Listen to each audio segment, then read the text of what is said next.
Good morning. तुम्ही tune केलंय 90.4 green FM. मी RJ शरियू आहे आपल्यासोबत. सुरू होतोय आपला कार्यक्रम वाचाल तर वाचाल. आणि वाचण्यासाठी काही पुस्तकं खरंच आपल्यासाठी संजीवनी बनून येतात. असं ते एक स्वामी विवेकानंद यांचं पुस्तक, ध्यान आणि त्याच्या पद्धती. संपूर्ण जगाला स्वामी विवेकानंद यांच्याबद्दल वेगळं सांगायची काही गरज नाही. शिकागोच्या परिषदेत संपूर्ण जगाला भारतीय सहिष्णुता धर्म सांगणारे स्वामी विवेकानंद, त्याचबरोबर भारतातील प्राचीन परंपरा, प्राचीन ज्ञान यांचा आधुनिक जीवनाशी मेळ घालणारे स्वामी विवेकानंद, त्यांचं पुस्तक ध्यान आणि त्याच्या पद्धती. या पुस्तकाचा मराठी अनुवाद केला आहे डॉक्टर वैदेही लेमे यांनी. खरं तर आजकाल मेडिटेशन, ध्यानधारणा हा शब्द अगदी घासून गुळगुळीत झाल्यासारखा वाटतोय, नाही का? म्हणजे आजचं लाईफ तर असं झालं आहे की स्पर्धेत टिकून राहण्यासाठी सतत स्वतःला सिद्ध करावं लागतं. जणू काही रॅट रेसच आहे. आणि या रॅट रेसमध्ये आपण पहिले आलो तरी रॅटच राहणार आहे, याचा विचार करण्याचीही फुरसत माणसाला नसते. याचा परिणाम म्हणजे स्ट्रेस. आणि या स्ट्रेस नावाचा राक्षस एकदा ग्रासला की त्याच्याशी संबंधित आजार म्हणजे high blood pressure, sugar, heart attack, कर्करोग यासारखे अनेक रोग माणसाचं स्वास्थ्य पोखरून टाकतात. त्याच्यावर उपचार म्हणजे स्वामी विवेकानंदांनी 125 वर्षापूर्वी ध्यान आणि त्याच्या पद्धती यावर केलेलं भाषण आणि त्यांचे विचार जर आपण ऐकले, वाचले तर आयुष्य खूप सुंदर बनवणं सोपं होईल. ध्यानाला बसायची जागा कशी असावी इथपासून ते ध्यान करताना बाळगण्याची सावधगिरी, योगशास्त्रानुसार ध्यानाच्या पायऱ्या कोणत्या आणि मनाला ध्यानासाठी कसं तयार करावं हे सांगत असताना या पुस्तकात हळूहळू स्वामीजी आपल्याला ध्यानाच्या परमोच्च स्तराकडे घेऊन जातात. मानवी जीवनाचं परमोच्च ध्येय म्हणजे काय तर ईश्वर प्राप्ती. आता ह्या पुस्तकात सुरुवातीला अगदी ध्यानाला कसं बसावं, ती जागा कशी निवडावी इथंपासून तर ही परमेश्वर प्राप्ती इथंपर्यंतचा प्रवास अगदी सोप्या पद्धतीनं स्वामी विवेकानंदांनी उलगडून दाखवलाय. स्वामी विवेकानंद म्हणतात की अज्ञान समूळ नष्ट करून मानवाला त्याच्या आत्मस्वरूपाची प्रत्यक्ष प्रचिती घ्यायची असेल तर अद्वैत वेदांता वाचून पर्याय नाही.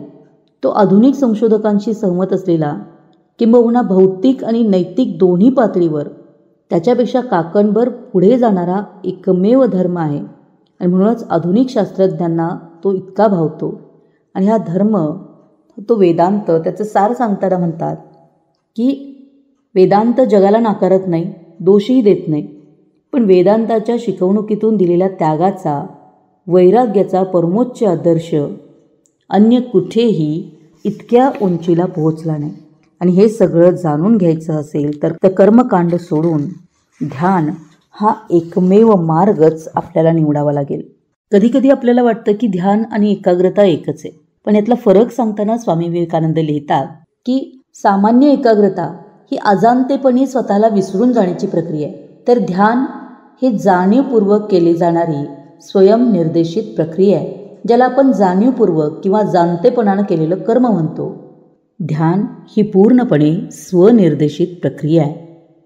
तो मनाच्या स्वैराचाराविरुद्ध केलेला संघर्ष आहे. या ध्यानाची व्याप्ती सांगत असताना स्वामी विवेकानंद ध्यानाचं खरं स्वरूप आपल्याला या पुस्तकामध्ये दाखवून देतात.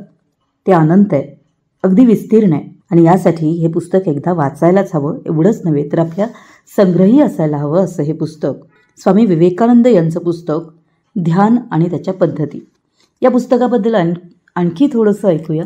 आपण बऱ्याच वेळेला मेडिटेशन म्हणतो, ध्यान म्हणतो, पण खरं सांगूया की आपल्या सर्वांनाच ते ध्यान काय असतं हे दुसऱ्याला सांगता येत नाही, कारण ते अनुभवण्याची गोष्ट आहे. त्याला शब्दबद्ध केलं आहे स्वामी विवेकानंदांनी.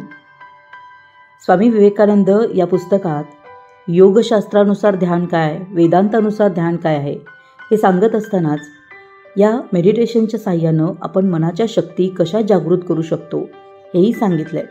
आणि मेडिटेशन या विषयावरचं स्वामी विवेकानंदांचं व्याख्यानसुद्धा या पुस्तकात शब्दबद्ध करण्यात आलं. त्या ध्यानाच्या परमोच्च स्थितीत जेव्हा आपण असतो तेव्हा आपली अवस्था काय असते हे शब्दबद्ध करत असताना स्वामी विवेकानंद लिहितात, कधीकधी एखादी व्यक्ती आपोआप शुद्ध जाणीवेच्या स्तरावर जाते, जिथे मन शांत आणि सजग होतं. त्या व्यक्तीला प्रगाढ शांतीची अनुभूती येते. जिथे प्रत्येक हालचाल लक्षात येते आणि प्रत्येक विचार हा टवटवीत आणि सार्थ वाटतो. मन कोणत्याही विशिष्ट प्रतिमेला धरून राहत नाही, पण विचारांचं येणं जाणं साक्षीभावानं शांतपणे पाहत असतो. जसे आकाशातून जाणारे ढग किंवा शांत अशा एखाद्या खेडेगावातून जात असलेले प्रवासी. मग ती व्यक्ती वर्तमानात राहते, शांत संथ वाहणाऱ्या जीवन प्रवाहाचं त्या प्रवाहाबरोबर न जाताही अवलोकन करते. हीच ती अवस्था जिच्यामध्ये मीला वस्तू अथवा प्रतिमा यांची नव्हे तर समष्टी मनाची जाणीव होते. आपल्याबरोबर पाण्यात पोहणारे इतर मासे, जीवजंतू यांनाच बघणाऱ्या माशाला अचानक पाण्याची जाणीव व्हावी, तसं काहीसं या अवस्थेत गेल्यावर होतं. अशी मनस्थिती किंवा भावावस्था जाणीवपूर्वक जोपासली तर मग मन ध्यानासाठी योग्य बनतं. जेव्हा खरं ध्यान लागतं ना, तेव्हा मन व्हायोलिनच्या तारेसारखं ध्याता म्हणजेच ध्यान करणारं आणि ध्येय ज्याचं ध्यान करतो यांच्यामध्ये ताणलं जातं आणि मनाची तार चैतन्याची नित्यनूतन धून छेडत राहते. असं हे ध्यान मेडिटेशन, ज्यातून मानवी जीवनाचा अर्थ लागू शकतो.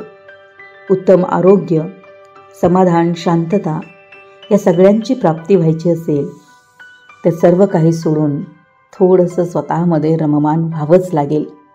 आणि स्वतःमध्ये रममान होणं म्हणजे ध्यान. ध्यान आणि त्याच्या पद्धती सांगणारं स्वामी विवेकानंद यांचं हे पुस्तक, ज्याचा मराठी अनुवाद केला आहे डॉक्टर वैदेही लिमे यांनी. मित्रहो, आजच्या भागात इथंच थांबूया. पुन्हा भेटू पुढील रविवारी अशाच एका एव्हरग्रीन पुस्तकासह. तब तक के लिए सुनो ग्रीन, रहो एव्हरग्रीन.